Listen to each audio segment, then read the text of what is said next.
지금 이슈가 이번에 금리 인상을 할 거다라는 이야기가 있는데, 근데 지금 봤을 땐 금리 인상을 할 것 같다라는 생각이 듭니다. 저는. 왜냐면 지금 우선은 유가가 71달러를 넘어갔고, 유가의 상승 속도가 저는 굉장히 중요한데, 유가가 급등을 하거나 급락을 하는 형태가 아니라 계속 완만하게 올라가고 있어요. 그러면 다른 원자재와 다르게 유가는 조금 투기적인 수요보다는 수요와 공급에 거의 맞물려서 돌아가는 것 같은데, 이 수요가 점진적으로 증가하고 있다라고 지금 보고 있거든요. 그래서 유가가 천천히 상승하고 있다. 그러면 경기가 좋아지고 있고 실제로 물가 지표라던가 다른 것들도 다 좋아지는 상황이다. 그런데 유가가 오르면서부터 소비자 물가 지표가 더 급등을 했어요. 왜냐하면 작년 같은 경우만 해도 소비자 물가가 거의 오름폭이 그렇게 저조했는데 갑자기 올해 2월, 1월부터 급하게 올라가는데 그게 유가 상승 패턴이랑 똑같거든요. 그래서 아마 유가가 지금 물가를 자극하고 있지 않는가 이렇게 보고 있습니다. 그래서 지금 금리도 이번에 올릴 거다라 얘기를 하는데, 우리 김 PD는 어떻게 생각해요? 지금 금리 인상할 것 같아요? 반드시 할 것 같습니다. 반드시 할 것 같다고? 너무 그냥 무제한적으로 돈을 풀었고 이 돈을 지금 회수를 해야 될 때가 아닌가. 오, 나보다 낫네.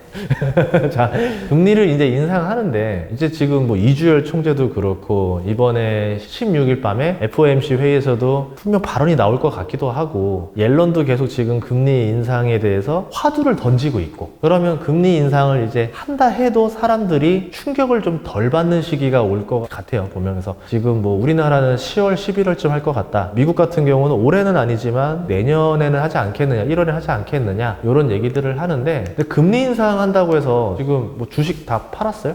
안 팔았어요. 왜 안 팔아요? 지금 코스피도 지금 사상 최고치 찍었지. 금리도 올린다 그랬잖아요. 그러면 주식 팔아야지. 아니에요? 10년을 가져가고 10년 가져간다.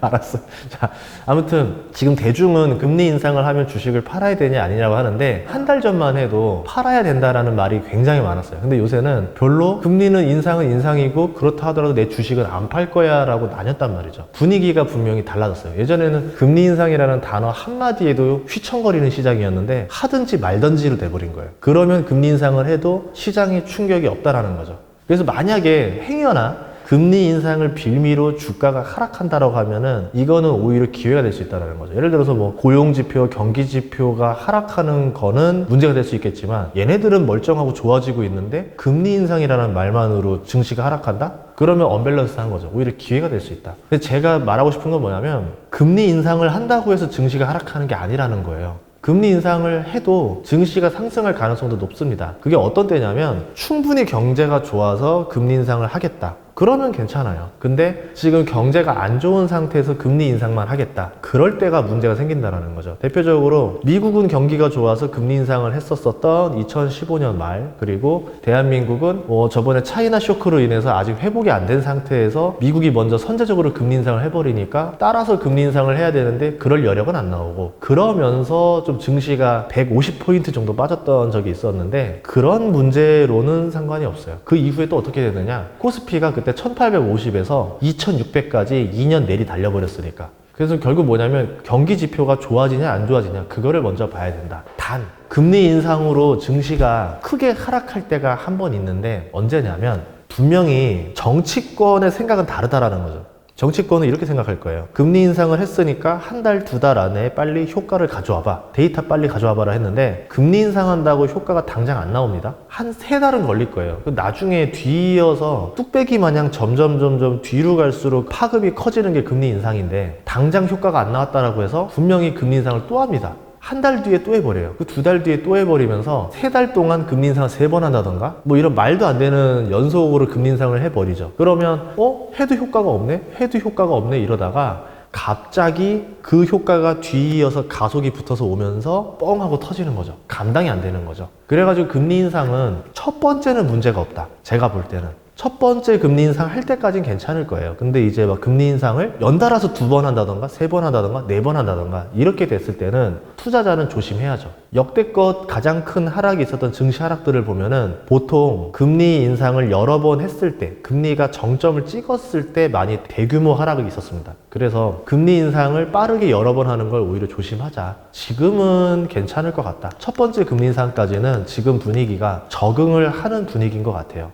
그리고 자산 과열도 문제가 되는데 지금 자산 과열 속도가 너무 빨라서 아마 금리 인상을 하려는 얘기를 하는 것 같아요. 지금 미국 같은 경우도 주식이랑 부동산의 순자산이 역대 최대치로 올라갔고요. 우리나라도 지금 굉장히 인플레가 많이 벌어지면서 부동산과 증시가 많이 최고치로 올라갔죠. 제가 가봤을 때 그 강남의 지하철역 근처에 있었던 가격들이 평당 1억이었는데 이 여름 돼서 갔더니 6개월 만에 가니까 1억 2천으로 올랐더라고요.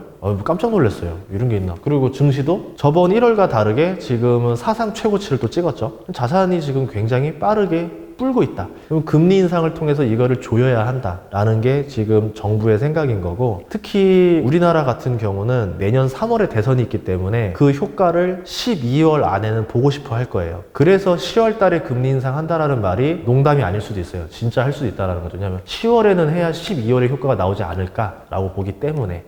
그런데 미국 같은 경우는 이미 대선이 끝났기 때문에 미국의 금리 인상을 예측하는 게 더 쉽습니다. 다른 변수가 더 적잖아요. 오로지 경기 지표를 근거로 만들어내기 때문에 아마도 정말 금리 인상에 대한 이야기들이 뭐 한 9월 안에는 나올 것 같고, 그리고 예고를 충분히 준 다음에 1월부터 시작되지 않을까, 이렇게 보고 있는 것 같아요. 근데 이렇든 저렇든 간에 미국이든 한국이든 경기 지표를 가지고 금리 인상을 할 것이고, 충분히 견딜 수 있다라고 봤을 때 금리 인상을 할 겁니다. 그러니까 금리 인상한다라고 너무 두려워할 필요는 없고, 다만 이 금리 인상을 몇 번 하느냐, 그 간격이 인터벌이 길게 두고 하느냐 짧게 두고 하느냐, 이거를 가지고 우리 투자자가 지켜봐야 되겠죠. 만약 인터벌이 짧고 여러 번 금리 인상을 하는 모습이 보여진다, 그때는 정말 투자에 주의하셔야 합니다. 다음 시간에도 좋은 정보로 찾아뵙도록 하겠습니다. 고맙습니다.